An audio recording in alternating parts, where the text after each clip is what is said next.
Hey everybody, Bob Chick back with Hall of Famer Sugar Sean Ray, another edition of the Voice of Bodybuilding. And Sean, it is upon us. It is Olympia week. Well, back when I was doing the Olympia, I hate to say back in the day because now you get attacked when you say that, right? Well, You you're get old. attacked. Yeah, so I mean, we have to say that. Back in the day, it was birthday time. It was in September. Gradually, we moved out of the month of November, and now we're back in the middle of October. Feels a little strange. It came around very fast this year. I Right? think probably because we had so many Olympia qualifiers and we were on the road. You blink, and here it is going on number 61. 61 indeed, my friend. And I do hear some rumblings out there that they may be looking at an earlier time frame, maybe to revisit that September time frame for putting the Olympia for future competition. So who knows if that'll happen? It's a lot of moving pieces when it comes to changing a date in terms of other shows, where you're going to have it, what's available, whether it stays in Vegas, goes somewhere else. So we'll certainly be watching. But right now, we're going to concentrate on the here and now. And that, of course, is Las Vegas, Nevada at Resorts World once again, the 61st edition of the Olympia. Sean, there is no shortage of storylines as we go into the Olympia weekend, of course, and they're playing out all over the place. Most recently, we're going to kind of hop around before we get to our picks that everybody is looking forward to, of course, bro, so they can shoot them down, chew them up, talk about how we don't know what we're talking about and all that fun stuff. But the biggest story, of course, of recent is that Beirut Tabani, after much speculation and 3 years of qualifications, has made it to the U.S. He's there in Vegas at Cult Fitness under the direction of owner Mike and his crew, and a big hats off to them for making this happen for Beirut. But he is here, bro. He will be in the Olympia lineup this year. Yeah, not everybody's happy about that. Yeah, And I right? think it has more to do with his rivals on the stage that we're hoping that he wouldn't show. Um, Now he really does get to test his mettle because we talk about how good this guy is, but I've always used the adage that you're only as good as the guys you stand next to. And we know that he beat William Bonek, was it last year, I think, for first and second? And then this year Yeah. he held off. Who was second this year? He beat. Oh, no. So we're talking about the Dubai Pro. For those who don't know, we had Nathan Diashu was in there. We had Yeah, but William Nathan was Bonac. like fourth place. Who was second? Jeez, I'm drawing There you go. blank. You're getting old, bro. But anyway, the guys that Rubio was in that lineup. he wasn't second. No, Um, so anyway, the guys that he was beating, and again, I come back to you're only as good as the guys you stand next to. He's not beating top Olympians over in Dubai. He's not beating top anything because I think the best guy that he actually stood next to would have been William Bonek, who at one time was a second place finalist in the Olympia. But yep. we know that William is on the back nine of his career, and Beirut is on the rise. He's right where he needs to be. But now you got to stand him next to each other. Well, I believe Milo Sarcev put up a couple of pictures against some of the guys. One most notable was Hadi Chupin, where he looked very favorable. But again, it was a hypothetical photograph. Um, I really do want to see what this guy looks like in the top lineup because if he is everything that he looks like in Dubai and it transforms to this Friday and Saturday night, he's going to make a couple of those bodybuilders very unhappy. It's going to be hard for some of the more structurally challenged because Beirut's structure is the reason we're talking about him. His condition is always good. Um, will that stage be too big for Beirut? I've said that a million times and I've gotten attacked a million times, but my track record on saying that that stage is sometimes too big for certain personalities has rung out true for numerous guys that we thought were going to materialize on that Olympia stage, and it just was not meant to be. We'll find out Friday night. Was it as I'm jogging my memory? We go to so many shows. Was it Tonio Burton that was contesting for Second, that show with Beirut? um, I I'm might have not been. sure. Let me just make it Well, clear: it was not a top five Olympia finalist, and no, this is where the speculation about how good you are. He's got to stand in that top five lineup, and then we'll know whether or not he belongs there. Everything else is hypothetical. The guy that wins the Cal, the guy that wins sure. Canada, the guy that wins Tampa, they all look great in those shows, but they're not beating top Olympia guys. This is where Beirut has got to test his mettle, and this is where we're going to find out whether or not he's the real deal. Well, I think he's going to absolutely prove himself as such. We do know physiques, and that we do know, Sean. So even though he has not had the opportunity to compete outside of his parameters, as he's not been able to get to the U.S., Now he finally gets his shot. But based on his physique and his physique only and what we've seen in comparison, um, he's a big boy. He's a lot bigger than people think he is. He's probably in the area of, I don't know, 5'10", give or take, somewhere around there. But he's big. He's got a lot of muscle, great structure, his proportion, symmetry, all that kind of boxes that you need to check. He has checked. And he gets in very good condition. And that's going to be a key, especially from behind, as he's going to have to face some much stiffer competition, as you said, and some Olympians that he hasn't faced before. Can he hang with the top 5, top 6 guys? I think he can, bro. I honestly think that he's probably going to push a few people out of that top 5. Yeah, he'll be in the top 5 from what I can see. And again, here's the other factors that people are not looking at. This is not like a 1 p.m. kickoff, okay? This is a Right. show where these pro bodybuilders are going to hit the stage on a Friday night closer to around 7 p.m. And that's not something that Beirut is used to. And he just got here like this week, Yeah. right before the Olympia. Lots of anxiety, lots of stress, a lot of cortisol. Prayerfully, Milos is working with him to try to dry him out. He looks pretty good on video, but so do I on video by myself in the Let's right not get lights. crazy now, bro. Well, I'm just saying, like anything, all that stuff can be manipulated. But when Sure. you get to the Olympia and you wake up in the morning and you look like Mr. Olympia, by 7 p.m., when it's time to ask your muscles to respond in front of 4,000 people, it's a different game. It's a different look. You've had time to put the water in, take the water out, put the carbs in, pull the water out. All these things, the stress, the anxiety, the expectation, the level of competition when you're sitting backstage and you got the media and the gym and the cameraman and all this stuff, and suddenly you hear your voice at the microphone, and now it's almost 7 o'clock at night. The body can look significantly different than 12 noon, which for me in the old timers, our peak time was 12 noon. That's Sure. prejudging Saturday afternoon. This is prejudging Friday night, where he's going to have to make that first impression. He's going to have to ask his body to respond against the world's best. And I've seen guys with more potential. Cedric McMillan comes to mind, Yeah. fall by the wayside.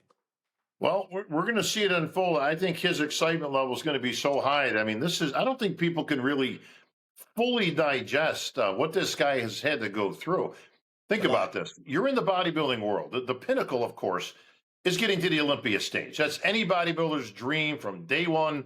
If you're a competitive bodybuilder and you make it to the pros. For 3 years in a row, he has qualified for the big dance, but been unable to get here because of visa issues. Not his own problem. You know, it's a country thing. Allegedly, he's got some military background that played into it. Whatever. Bottom line is he's had to actually prepare.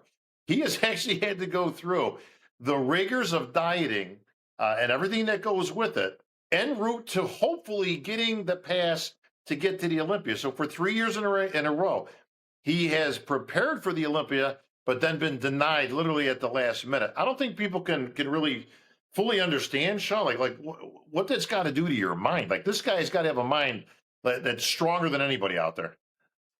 Well, and that's traditional with the high uh, level of professional bodybuilders. We do have some that don't have that confidence. We know that Flex Wheeler was very almost like glass when it came down to preparation for competitions. Nick Walker mentioned mental health, getting ready for the Olympia the other year. Right. Beirut, in my opinion, will be second or he will be fifth. So Oh, he's not gonna, bad. in my opinion, his first time out, he's gonna be either second or he's gonna be fifth. I'm not sure that they jockey him around in between the shorter bodybuilders. He's either gonna shadow Samson, Yeah. who's on the taller side, or he's gonna come behind the two smaller bodybuilders, which I believe are gonna be Hadi and Derek. I think Nick Walker is the guy that's got to be more concerned with Beirut than anyone else on that stage. Well, I think people are going to be very surprised that's pretty glowing testimony from you in terms of a guy who's been untested. But again, you have seen his physique in person, and you know what he brings to the stage. But second would be something. But I agree with you, Sean, because of this. It's all about who you're standing next to, as we both said many years now.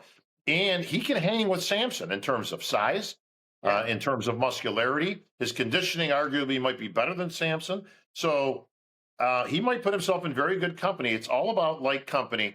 One of the examples we've used over the years, Sean, many times was that when Branch Warren was competing against Jay Cutler, they compared very well together, and that certainly helped Branch Warren get up there as high as second place. But when Jay Yeah. retired, Branch found himself kind of as the odd man out looking in because he didn't really match. He didn't have anybody up there who kind of sort of was in that same physique realm of what he brought to the table. So this could be second, could be fifth. Boy, that's going to play out really good.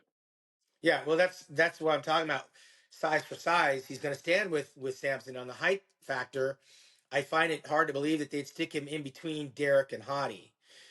Nick Walker obviously remains to be the X factor on Instagram. He looks phenomenal. He looks great. He's standing by himself. He's got the King Kamali kitchen lights going on in the gym. He looks like Mr. Olympia by himself. But then when you stand him next to genetically gifted bodybuilders, you can start to see his shortcomings. And Beirut is a guy that can exploit some of the structural issues that Nick Walker is going to be facing. So if structure and size is paramount, and he can certainly hang with Samson, doesn't it really help Andrew Jack as well?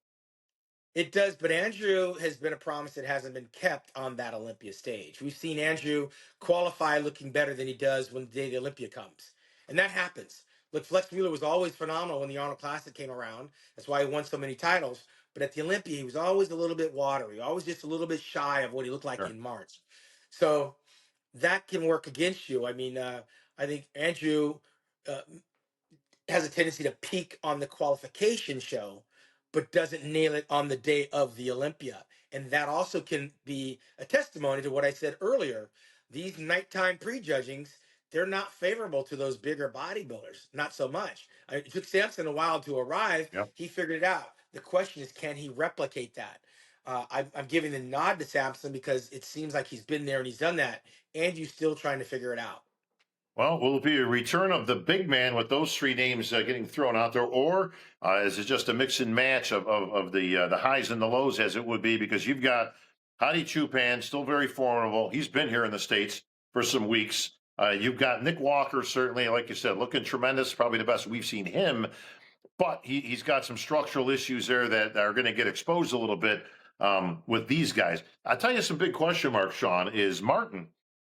Now, Fitzwater kind of took a little bit of a step backwards in Pittsburgh, as we've both been vocal that had he showed up there 100%, he might have just won that show over Nick and Derek, as Derek was off and Nick structurally, obviously has a little bit to be desired there when Fitzwater is very complete. I did just see a recent picture and or video of Fitzwater, and it looks like he's returned to that fourth place finish physique that we saw last year on the Olympia stage. So that big 10-pound swing that we heard about from Pittsburgh, he seems to have learned his lesson. Well, that's the one thing he has to fix. And sometimes you make those mistakes on the biggest stage. And for him, Pittsburgh was a very big stage. Um, but nothing makes you better than losing. And so Fitzwater knows what it's like to be in that top four slot. I'm sure he's going to be doing everything he can do to get back there. And structurally, he has the body to do it. Unfortunately, right now, I think with Tabani in that lineup, it's going to make it even a harder row to hoe. And Nick Walker, he's got vengeance on his mind, he's got a lot to prove to not only himself but his fans. But again, that 7 p.m. Start time for those bodybuilders is not favorable to anybody. I don't Well, it like it. might be, in all fairness, Sean, it might be closer to 9 p.m. start time. 7 would be gratuitous, unless they're just changing up the format this year. But traditionally speaking, that doesn't happen until a little bit later. Something we've talked about at length in the past in terms of what I'd like to see down the road is maybe that going back to a Saturday afternoon. But that's a different subject for a different time.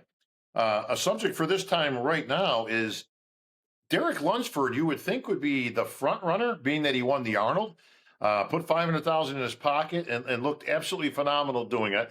Then turned around and won Pittsburgh. And what he calls his triple crown, he's hoping for a repeat of his Olympia victory that he lost to Samson. But in all fairness, Sean, the one name that you're not hearing a lot about, and I'd like to get your opinion as to why, is Derek repeating as Olympia champion. Why?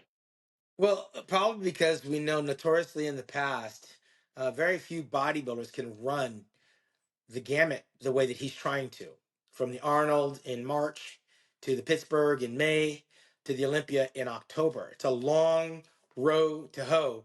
Back in the day, the guys like Flex Wheeler, Vince Taylor, Dexter Jackson, they could pull it off. They had a different body type altogether. Derek is my height, 5'6" on a good day.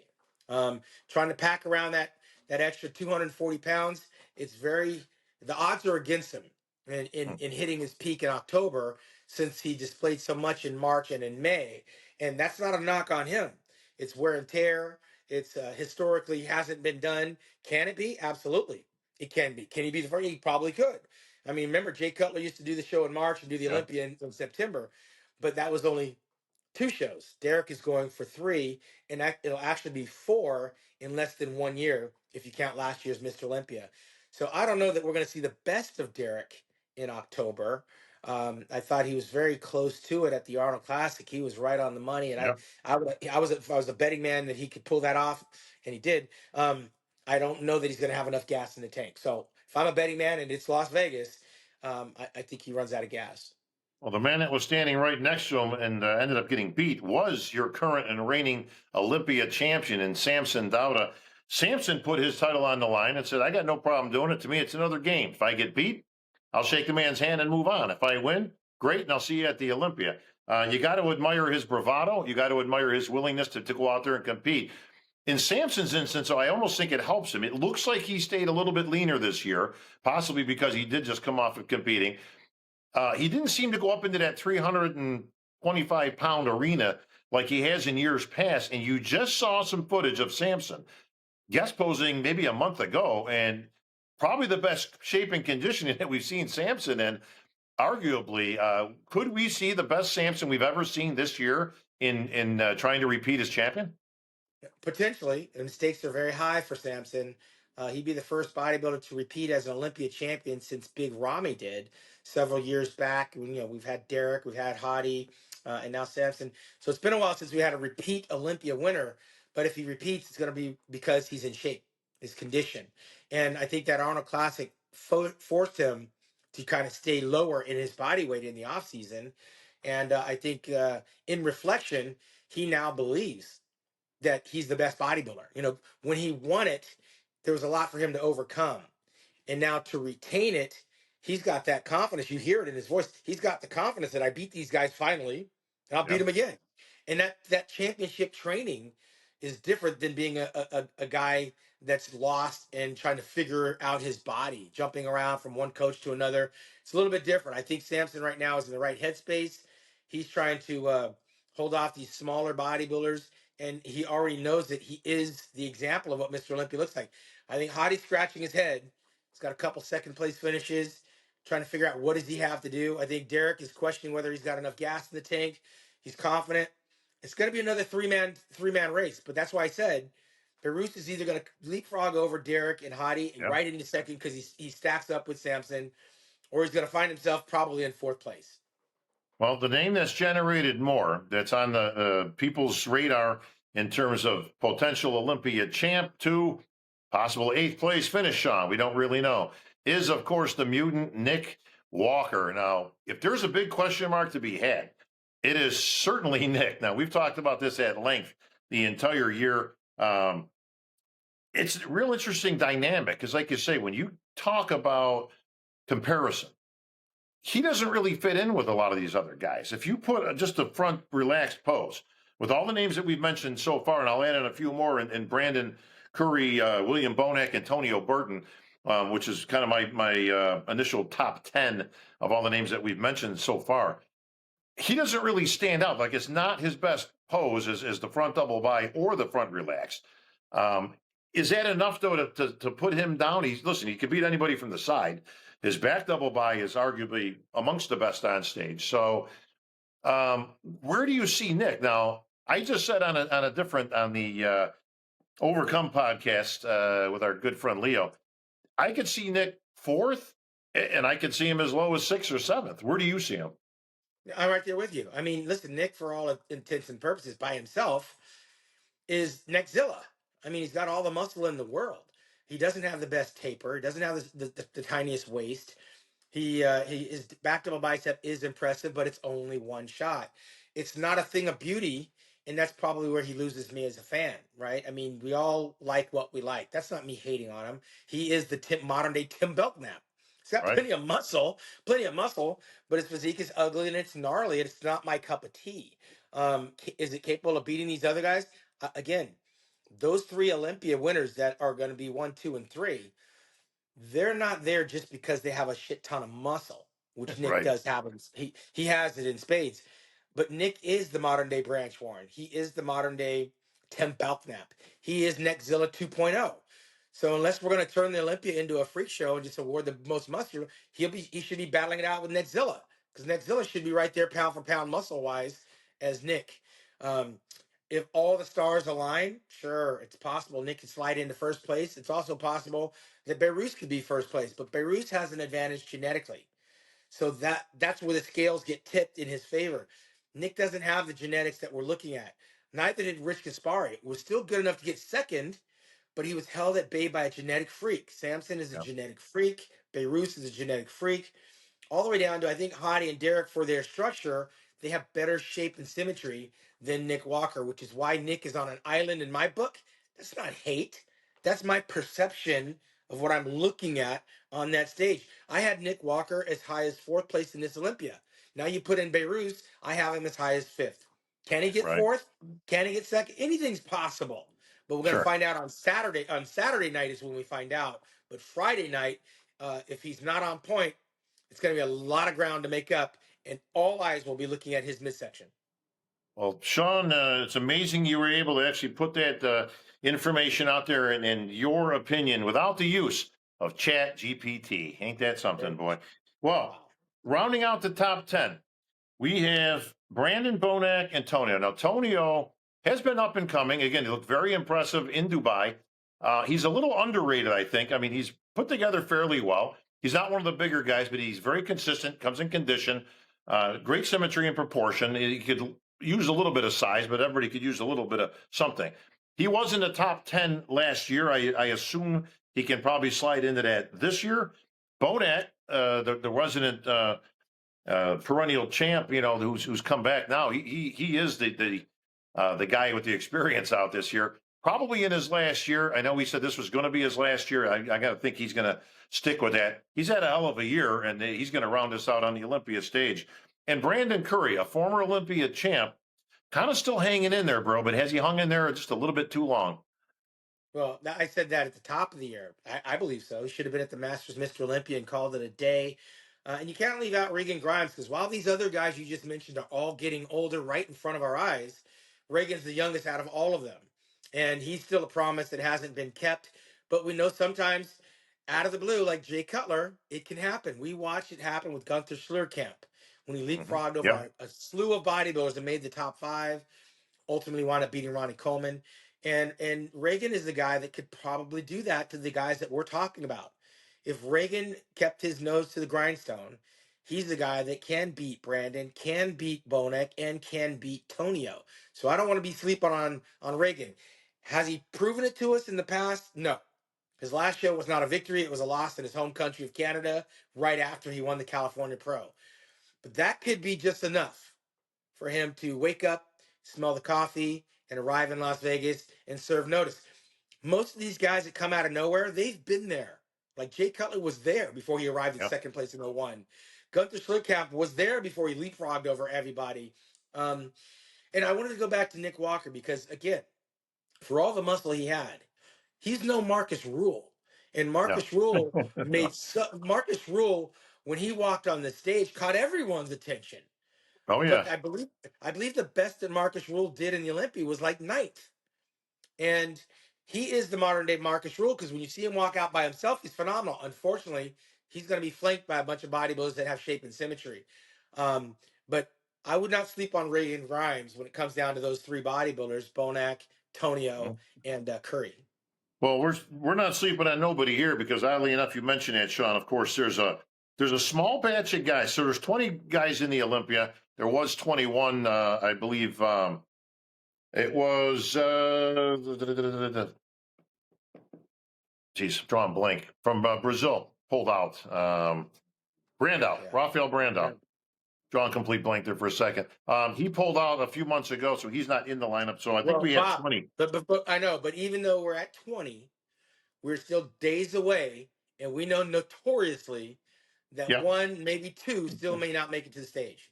Well, true. We're hoping everybody does show because, again, the last thing we ever want to see is an athlete not be able to make it to the stage. But I've given some asterisks next to some guys and certainly want to get your opinion on them. So there's 10 other guys, but out of that 10, there's 4 or 5 that are really interesting because they could go into the top 10. So we got to pile up between 6 and 10, in my opinion. One of those guys is Urs Kalicinski. Now, we've seen Urs obviously make the transition from classic to open, very successful, 2 victories in his pocket. You suggested perhaps maybe he take those victories, keep them in his back pocket for this year, come back next year big and strong and contend for that top 6. But it certainly seems like he wants the experience. He's going to go to his Olympia. He's like, that's cool. I want to go and see what I can do. So you got Urs, a definite threat should he come in close to 100%. Jordan Hutchinson, not a name that's big on everybody's radar, but the kid's good. A lot of muscle, comes in condition, had a great year. It's going to be his first Olympia. Could he be a guy that could upset a few of those? Rubio, next Zilla.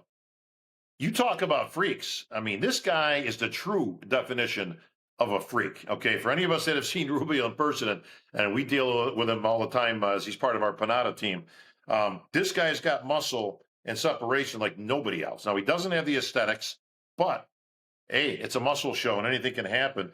You've got Regan and Good Vito. Both those guys, again, Regan, everybody knows I've always liked his physique. To me, he's another Samson. He's got all the attributes, but he's got to knock the door down when it comes to conditioning.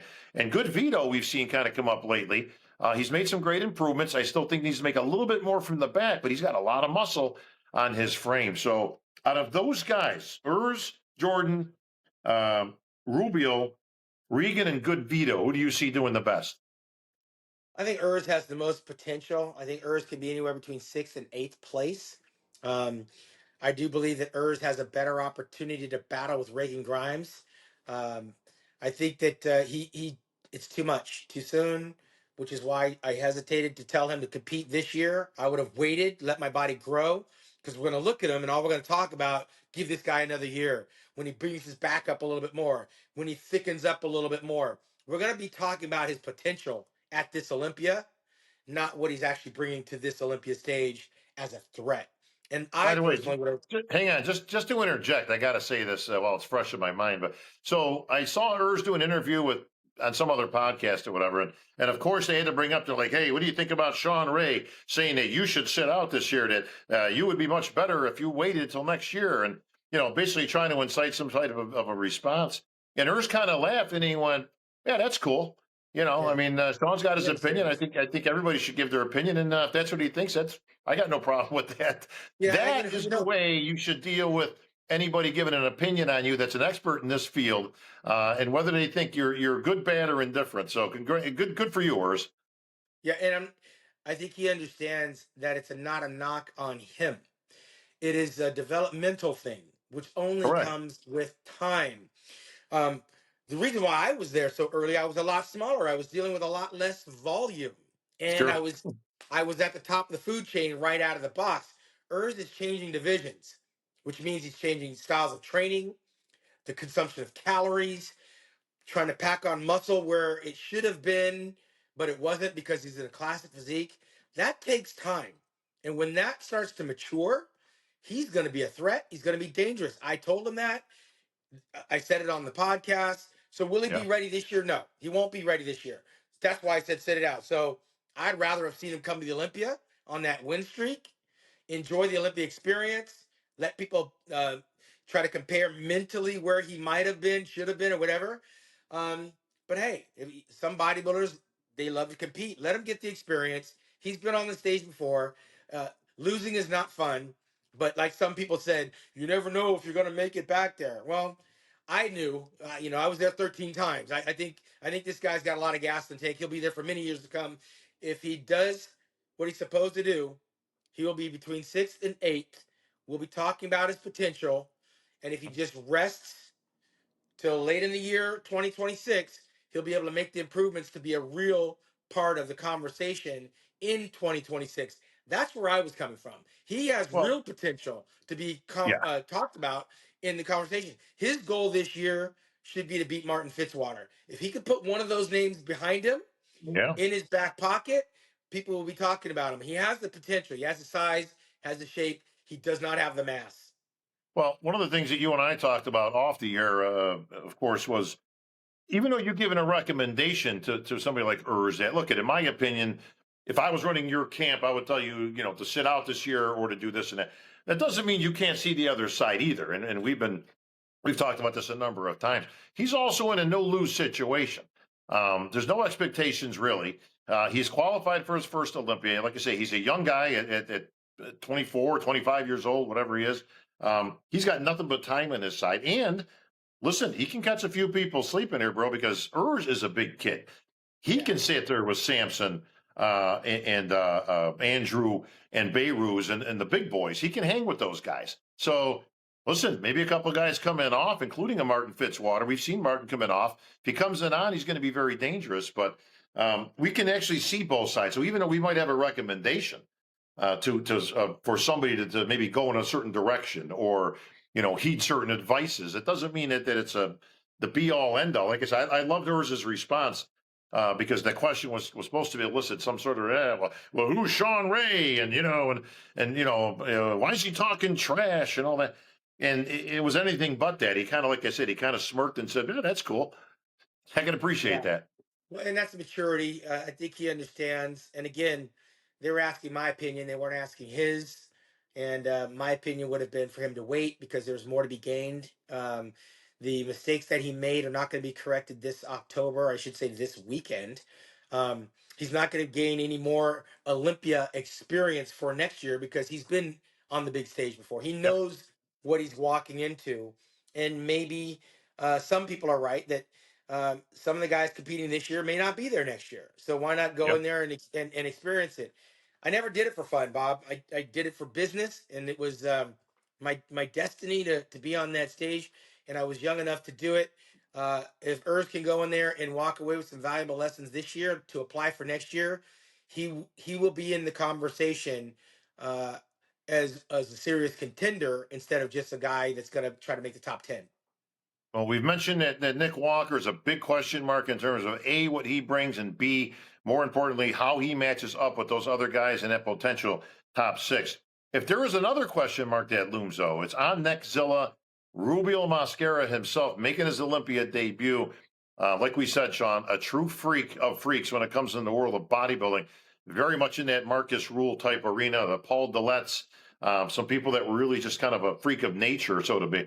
Um, where is he in this mix? Like, is this a guy that can he be in the top 8, top 10? Like, does he come out and just people go, oh my God, like, or does he kind of settle in that, first, not, I want to say first of the second call outs, but, like that second crew, Yeah. that second top 10. Do you see him knocking on the door? If he comes in condition, is he a danger? Yeah, I don't see him knocking on the door. He's like Mike Matarazzo, Paul DeMeo. He's going to be something to behold by himself. But when he stands next to these guys with shape, symmetry, detail, he's going to fade pretty quick because he is the anomaly. There's not enough fluidity. There's not enough beauty. And we'll be able to have mad respect for the amount of muscle he brings. But he's going to be the odd man out because there's nothing to compare him with. And with that being said, he might be a crowd favorite, but I don't think the judges are going to over reward body parts. Well, rounding out the contenders, Akeem Williams is another. He's a freak in terms of muscularity, and he's been as high as in the lower top 10. But I don't see his name getting tossed. Actually he's been as high as sixth.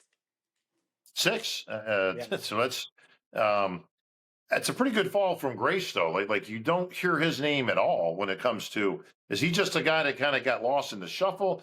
Can Akeem? Does he still have enough gas in the tank? Now he's a veteran competitor like Bonek. He's been around for a while, got a lot of muscle. He's got certain shots that he's tremendous in, but he's always lacked in the back, which has always kind of kept him back from placing any higher. Brett Wilkins is a relatively newcomer. I believe Brett was qualified last year and decided to sit out as him and his wife were having a family. Chen Long Chen, I don't know a whole lot about, unfortunately, so not going to be able to put a whole lot of predictions there. And Dorian Haywood, your Masters Olympia winner, Sean, who I know we both suggested in the future.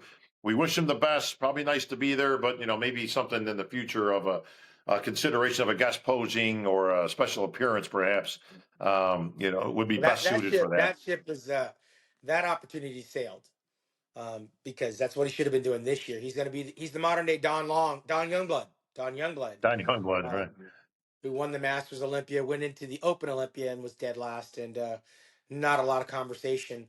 For some guys, they want to just say they walked across the stage. This may be his one and only opportunity, because again, next year they won't have the Masters Olympia because they skip a year. So for this guy to try to qualify to get back to the Olympia, it would be much harder to do to win an open competition. So for sure, he probably would not be there next year. So this is his only shot at trying to participate. And Right. I guess what some fans don't understand about participating in the Olympia, if this was a football game that you do your calisthenics and you win a couple of games and you qualify to go to the Super Bowl, it's great to be there. But this is a game sometimes of life and death. And when you know some of the players that have died trying to walk across that stage. You know, some of the players that wound up in the hospital because they weren't able to finish the competition.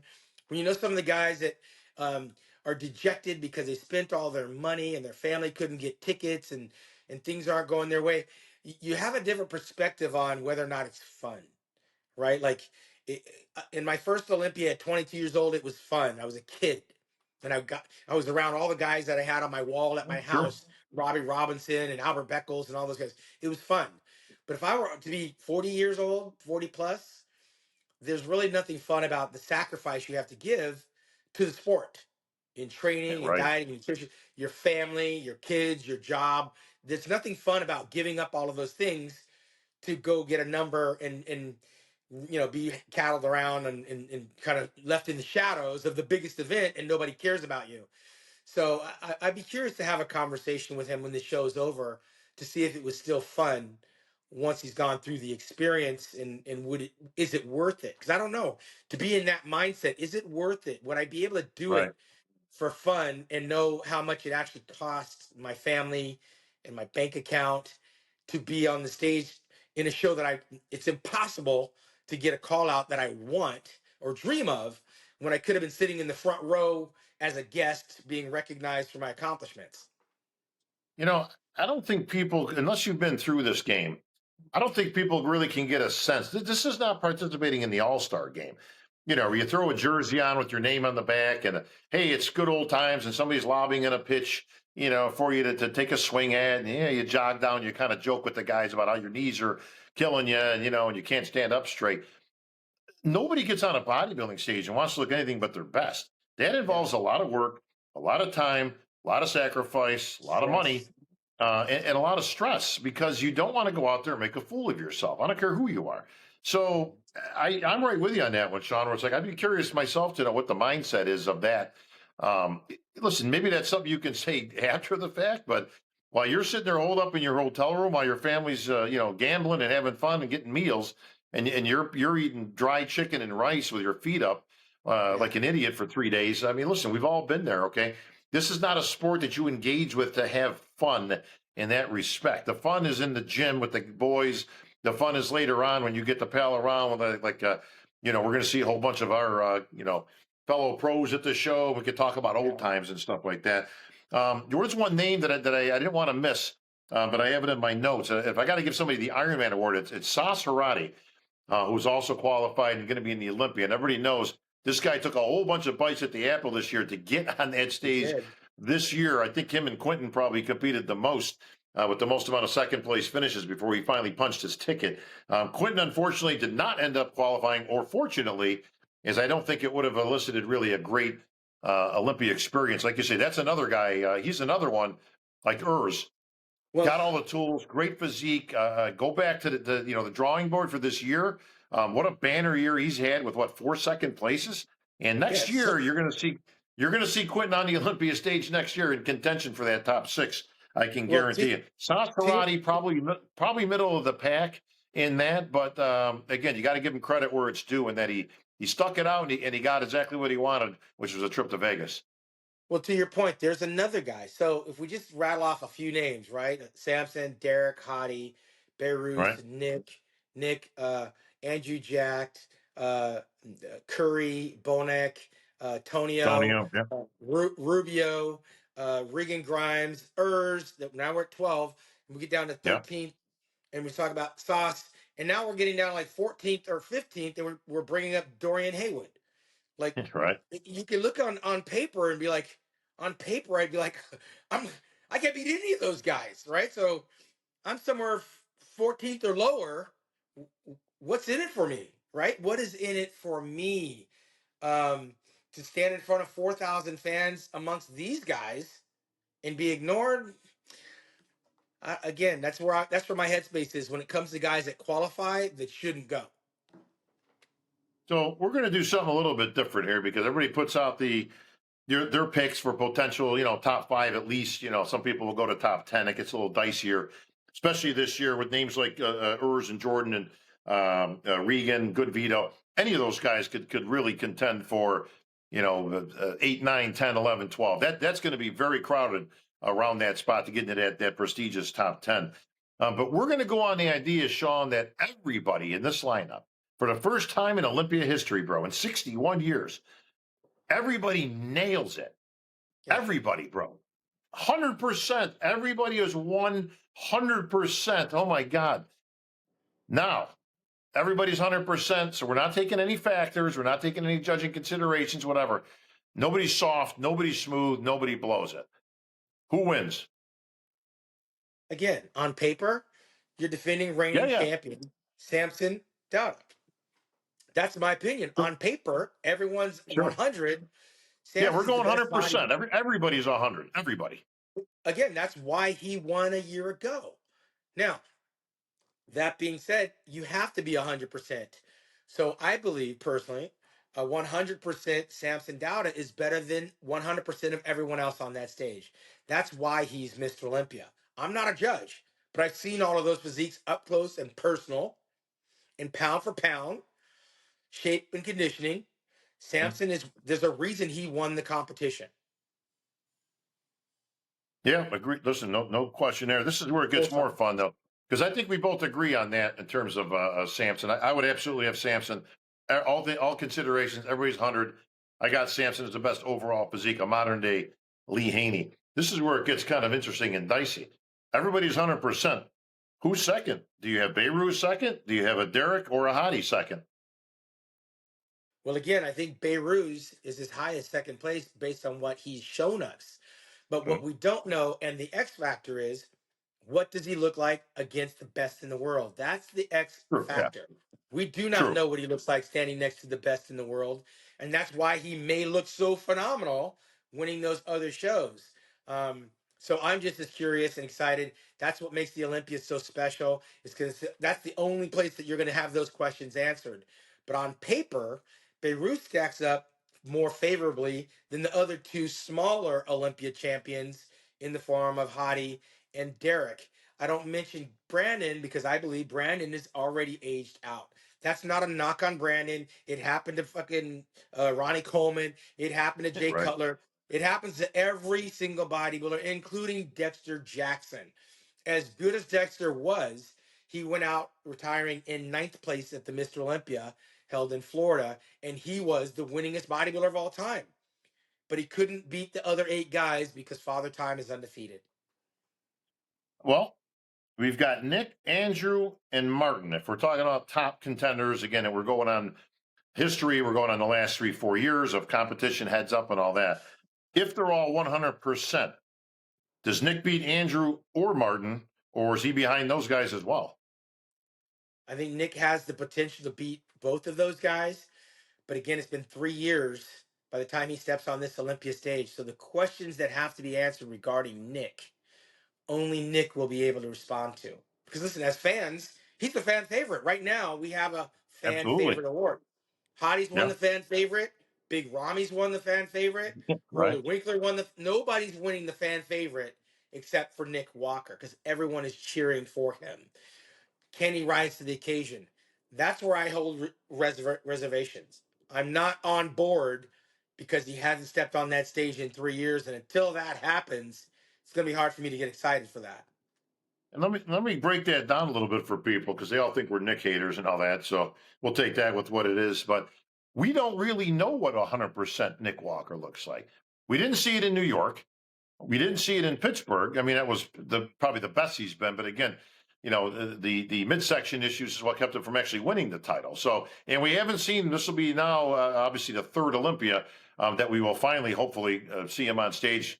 We're not wishing bad on anybody here. So we don't really know what 100% Nick looks like, and we don't know what 100% Nick looks like next to 100% anybody else. Correct. Well, and here's the thing. Nick won the Arnold Classic. He's won 3 New York Pro Of course. Yeah. Championships. Those were not competitions against these top Olympian athletes, and he's never stood next to Beirut for that matter. So No. he is the one to watch. All eyes are on him. I believe he'll get the fan favorite award, but it is going to take everything in his power not to screw up getting on that prejudging stage. And until that happens, we're going to have to hold our breath collectively because it has not happened in almost 3 years. Well, hold your breath on this one, bro, because Chris Bumstead is officially retired, which means we will have a new Classic Olympia champion. Question is who's it going to be? Because we've got some top contenders, including Mike Sommerfeld, and there is a whole bunch of buzz on Mike Sommerfeld right now because of this allegedly height conspiracy. So, for those that don't know, there's some talk out there that Mike is not as tall as he claims he is, and everybody knows in that division you get heighted and weighted. Your weight corresponds with your height. If you're an inch taller, you got an extra 8 pounds that you can be putting on your physique. That's game changing in terms of what physique you bring to the table. So obviously all eyes are going to be on the weigh-in because they have put out a statement. The IFBB Pro League has put out a statement to put any rumors to rest. These guys will be reheighted and reweighted at the Olympia with bare feet. Okay, so there's going to be no shenanigans going on. My question to you, Shawn, is this. Let's just say hypothetically that it did come in that he was actually an inch shorter than what his last weight was. And let's just say he was 5, 6, or 7 pounds over the limit, which is not something you're going to do in a day.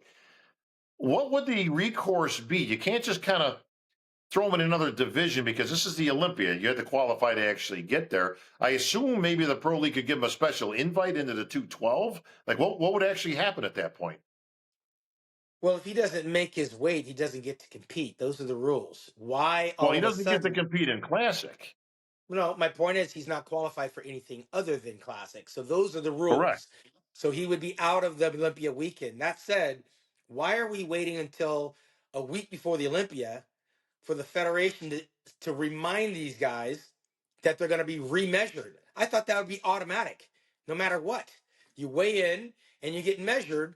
It's the Olympia. That's what happens. If that hasn't been happening in the past, and I'm just able to say I'm 5'9" and 218, who's Right. taking my word for it? Like, what the heck's going? Why do we need a memo? That should be Yeah. automatic, okay? And if you don't make the weight, there's no exceptions. Oh, we'll put you in the 212. Go do the men's wellness. No, you're in Classic. You don't make the height. You don't make the Right. weight. Men's wellness. You're out of here. There's no sympathy. You don't get grace. You don't get to be a guest poser. You got to either be ready or you're not. And at the end of the day, Oh, measuring for height and weight should be mandatory because at every NPC show I do, it's yeah. mandatory. Why would they make an exception at the Olympia? Why are we getting this memo? Getting the memo now? Why? Well, I thought there was some sort of database. Maybe I'm wrong on this. That once you were kind of heighted at the beginning of the year, that was kind of entered into the database. That's And stupid. okay, you're 5'9", you're 5'9". Okay, it's not going to change throughout the year, but this has been raised as a point of contention, and I think. And now, listen, everybody's got to be held accountable. Again, I don't know whether he's the height he says now. Again, that's not really his problem. That would be the Yeah, problem of whoever it is it's not his that's doing the problem, hiding, Bob. right? No, yeah, of course. He can say he's 6 feet tall, but Right, the measurer, right. that's his job. So, The tape does not lie. That is a federation thing at the check-ins. Why are you having check-ins if you're not taking their height and weight? And I'm surprised that we're getting a memo 1 week out from the Olympia that we're going to do this for real. What? I don't understand. well, you talk about I mean, listen. I hope for everybody's sake, including Mike Sommerfeld, because he is a fantastic bodybuilder who will contend for the title. Could have contended last year, arguably against C-Bump. but he is the number one contender. You talk about a potential disaster. If this guy does come in and it's shown for some reason that he is under it, it really opens up a can of worms of, well, wait a minute, does that negate his past wins? Like, is this a guy who was afforded an extra 8, 10 pounds on that stage when everybody else wasn't? So that could really shake up the apple tree in terms of what's going on. But I'm going to reserve. I'm going to be there for that. I will see that unfold, and hopefully all is as it should be. Because that said, let's just assume that he is what he is. You've got Logan Franklin. You've got Niall Darwin. You've got Josema. You have Ramon Dino, who's been a perennial. Any of these guys can kind of step into that fold of classic champion. My question is Breon Ansley has also got his hand in there. Once again, this is a two-time former Olympia champ, but that was some years ago. And I pointed out on a different podcast this week, I think people tend to forget. Listen, Bumstead's been the champ the last 6 years, okay? This is going on year 7. Now, that means Breon hasn't sniffed an Olympia title in this category in almost 8 years. That's a long time, Shawn. I know he mentioned of going to the 212 at the beginning of the year, then he changed his mind. Where's Breon in this mix? Is he hanging on? And you've got Rough Diesel in there too, don't forget. Yeah, I mean, I think Father Time, again, is undefeated. He's a formidable competitor, but the standard of classic physique has changed, and it has not changed in his direction. But it's what he does. And so why retire, right? He's got a lifetime qualification by winning those two. And of Yep. course, he's flaunted that he was going to do a 212 competition numerous years in a row, which, could take your eye off the prize of your competition preparation. But he's doing what he knows best, and he's going to just ride it out until the wheels fall off. Was he fourth last year? Yeah, he was just hanging out last year. It's not enough to kick someone out into retirement. I know when I ended my career, I was also fourth, but some guys they need to take that tumble to realize that it's over. And this division has evolved. It has gotten taller. They have gotten bigger, and he has not evolved with it. So it's not a favorable lineup for Breon. Well, in the we're going to see how that unfolds because with Urza out of the category as well, that's 2 top guys that are gone with Bumstead and Urza. So it's kind of wide open. Ramon would also be a top contender, but Sommerfeld's just put together. I mean, a lot of speculation whether he could just be as good in open bodybuilding or 212 as it would be if he's under that cap. But he's put together tremendously, and he's going to be the guy to beat, barring any shenanigans going on at the weigh-in. But in the 212, bro, it's Keon Pearson that just continues to impress. Every single time I see a picture or a video of this guy, he just looks crazy, bro. Nobody's beating this guy. Yeah, I mean, it's Keon in a runaway. I think he's the best bodybuilder in the business today. And I would love to see him stand next to Samson and see what that actually looks like. I predict that this guy's a future Mr. Olympia champion. And I don't think any of these 212 bodybuilders will be standing next to him, although I'm highly impressed with the guy from Turkey. I saw him last week while we were there, Bob. Nihat, yeah, he is very impressive. And I mean, he looks like he's also a guy that could only be in that division for so long before he graduates. He's only 22, 23. And Yeah. that's not a knock on Sean Clarita. I think Sean Clarita's maxed out. It has a lot more to do with his age and his height. There's really not much more he can do with his frame. I think we've seen it peak.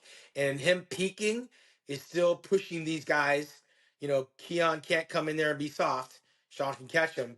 And that'll be an interesting top 3. I believe Sean Clarita will round out the top 3 with those guys. Well, 3 quality physiques here. For those who are unfamiliar with Nihat, I have called his last 2 shows actually in Dubai. The first year, 2 years ago, he went from 0 to the Olympia in one day, as he won the amateur, won the pro, and qualified for the Olympia. But man, he has put together. If it wasn't for that crazy physique of Keon, he would definitely be the odds-on guy. But definitely the future of that category is Keon eyes the Open after this show. That'll be real interesting. But he can hang with anybody. And your men's physique, bro, you got a whole bunch of talking guys. Everybody was talking about how the guys talk smack and the 212 guys. nobody talks smack like the men's physique guys.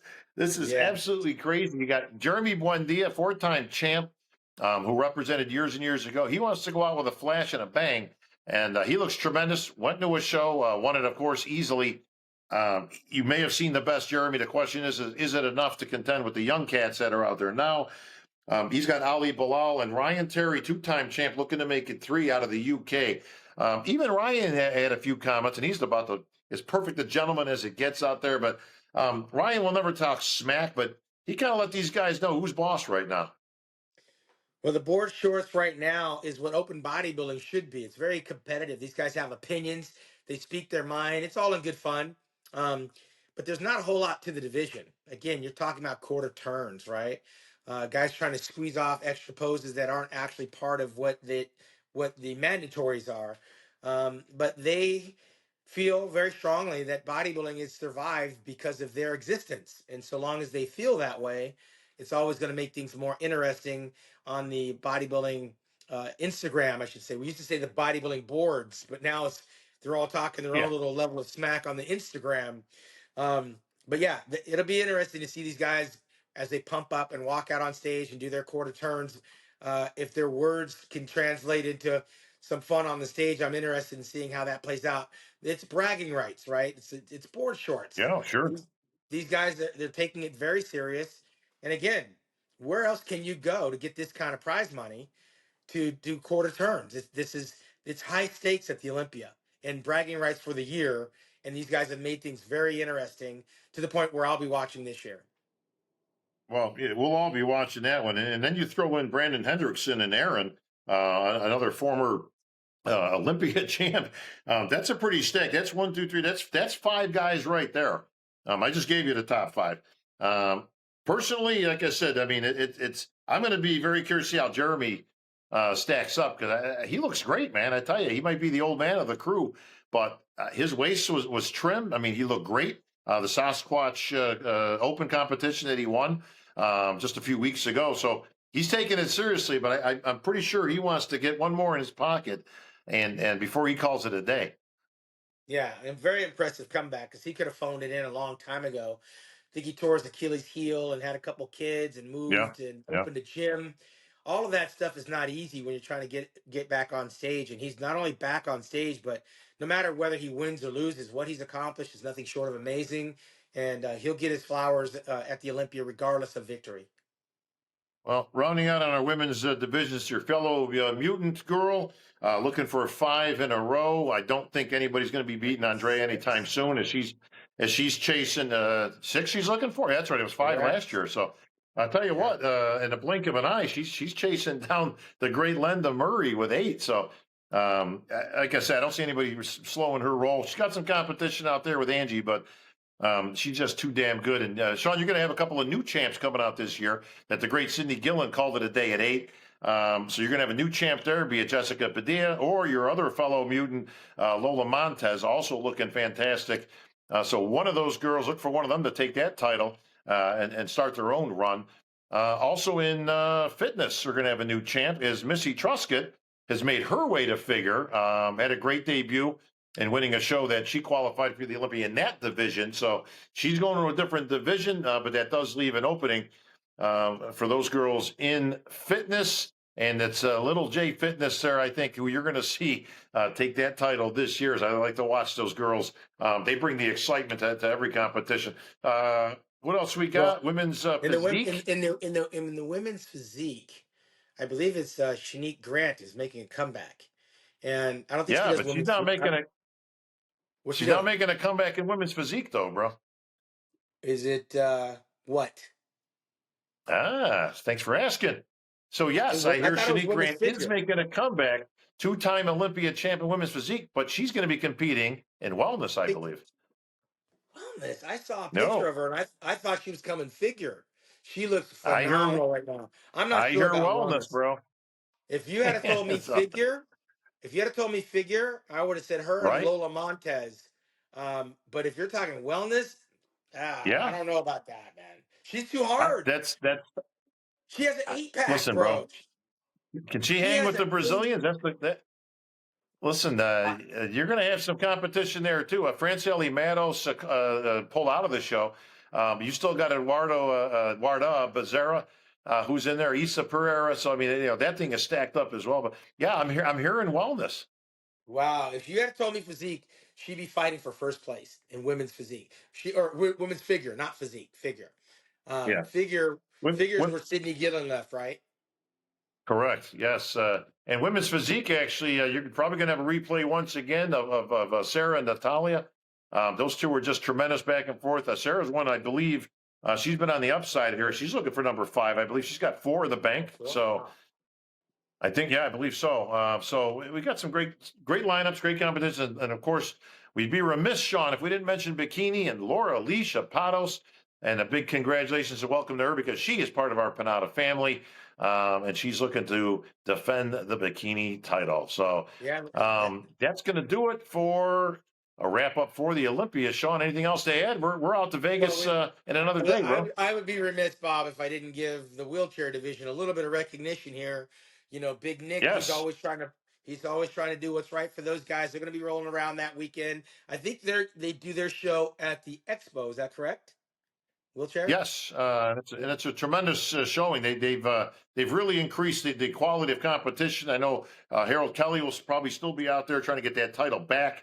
He's the What winningest is he, bodybuilder of all 55? time in wheelchair. He's got to be like Yeah, and 55 years old, that kid. he don't look anywhere near that old. It's so funny. Yeah, he's up there in age. Yeah, it'll be very interesting. Anyway, I'll be rocking the house with our boys Mutant. I'll be working with the Olympia podcast guys over there doing Olympia TV. And also I'll be with Dal Mood's Energy Drink. And of course, we're going to be trying to gather the old school cats again and bring them back over to the Muscle and Fitness booth.